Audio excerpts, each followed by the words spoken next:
Hola a todos, espero que se encuentren bien. En este video vamos a analizar cómo el actual presidente de Argentina ha tomado una de las decisiones más acertadas de su carrera y cómo los zurdos hipócritamente los critican no solo en la Argentina, sino alrededor del mundo. Me refiero al cierre del INADI. El INADI era un instituto que supuestamente tenía que velar en contra de la discriminación de género, pero venía siendo simplemente un parqueadero político sobre las espaldas del pueblo para mantener los kirchneristas y los peronistas que apoyaban a los gobiernos de turno de esta idea política. En términos de resultado práctico, era solo un costo donde se pagaban sueldo y se pagaba alquiler. Entonces, la prensa de Argentina y la prensa mundial empezaron a decir que Milei era un xenófobo, empezaron a ofenderlo vulgarmente, repito, vulgarmente. Pero lo que hizo Milei es muy cuerdo, porque cerró el parqueadero político y atribuyó estas funciones al Ministerio de Justicia, porque finalmente es donde pertenece. Entonces Milei hizo algo más en contra de la xenofobia y de todos estos crímenes. Le dio realmente poder al que tiene que decidir sobre estas cosas, quitando los beneficios económicos de los peronistas y quitando una carga para el pueblo. Pero, repito, los zurditos siempre listos a criticar, la prensa mundial woke criticando, una cosa que es revoltante a mi criterio. Pero pasa una noticia interesante. Resulta que Fabiola Yáñez, esposa del expresidente Alberto Fernández, denunció al marido por maltrato, porque la pegaba, por abusos. En este video vamos a analizar la hipocresía de los zurditos y las acciones importantes de Javier Milei. Pero antes de seguir con el video, te ruego, por favor, de darme tu like, compartir este video entre tus amigos y suscribirte al canal. Esto nos va a ayudar mucho.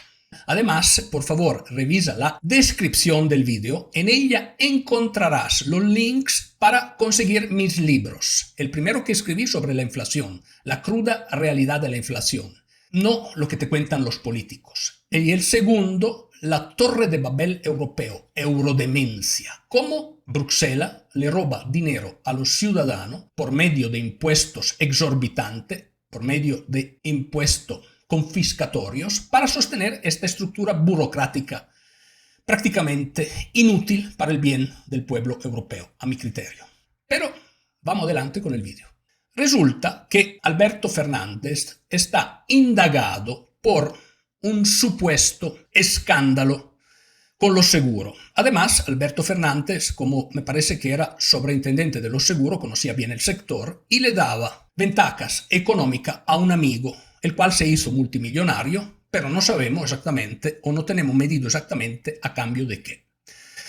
La esposa era víctima de los abusos continuos, supuestamente, porque todavía no ha habido un juicio, entonces tenemos que suponer también la inocencia de Alberto Fernández, de los continuos abusos del marido. El marido, extrañamente, Alberto Fernández, se declaraba el primer feminista. Y aquí viene un primer choque cultural. En la mayoría de las manifestaciones pro mujer, de las feministas, de la comunidad LGBTQ y todo el abecedario, usted encontrará que también estos gritan al patriarcado, a la violencia a la mujer. Pero el presidente de la nación, que ahora afortunadamente para el pueblo argentino es expresidente, el principal culpable de la hiperinflación que ha empobrecido el pueblo argentino, era el primero que supuestamente, repito, cometía estos crímenes en contra de su esposa. En contra de su esposa. Una persona que comete esos crímenes en contra de su propia esposa, un hombre que es un sinvergüenza, que debería tener vergüenza de su propia imagen y de su propia sombra. Ahora bien, recordemos que tienen las autoridades que investigar y tienen que probar que las acusaciones de Alberto Fernández sean ciertas. Por lo tanto, tenemos que usar un poco el condicional porque no podemos atribuir al expresidente estas culpas antes de que un tribunal de justicia haya emitido una sentencia en firme. Pero resulta que Fabiola Yáñez tiene las pruebas de lo que le pasaba, hay fotos, moretones, golpe y hay todas las confidencias que ella le hizo a su amiga, a la secretaria de Alberto Fernández. Entonces es bastante evidente que podrían ser ciertas estas acusaciones.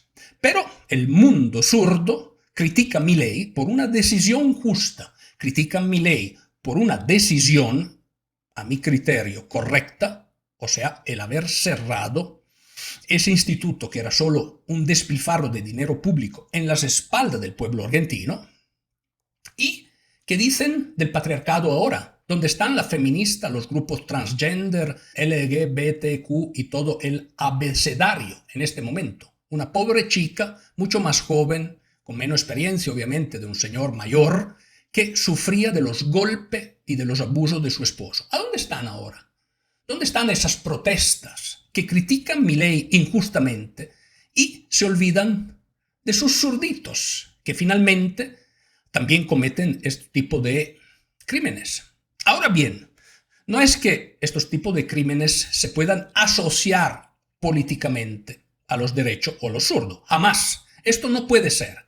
Sin embargo, en el lado zurdo hay esa hipocresía. Cierran los ojos para lo que pasa en su patio trasero. Cierran los ojos o son muy leves en las críticas en contra del dictador brutal de Venezuela, Nicolás Maduro, y de su antecesor, que era aún peor porque por culpa de él se armó todo ese quilombo en la pobre Venezuela en contra del pueblo venezolano. Y critican a la única persona, Javier Milei, que puede salvar económicamente y el futuro de Argentina. Bueno, en este vídeo me atrevo a decirle, señor presidente Javier Milei, vaya adelante que lo está haciendo bien. Y esos zurditos deberían aprender de ustedes.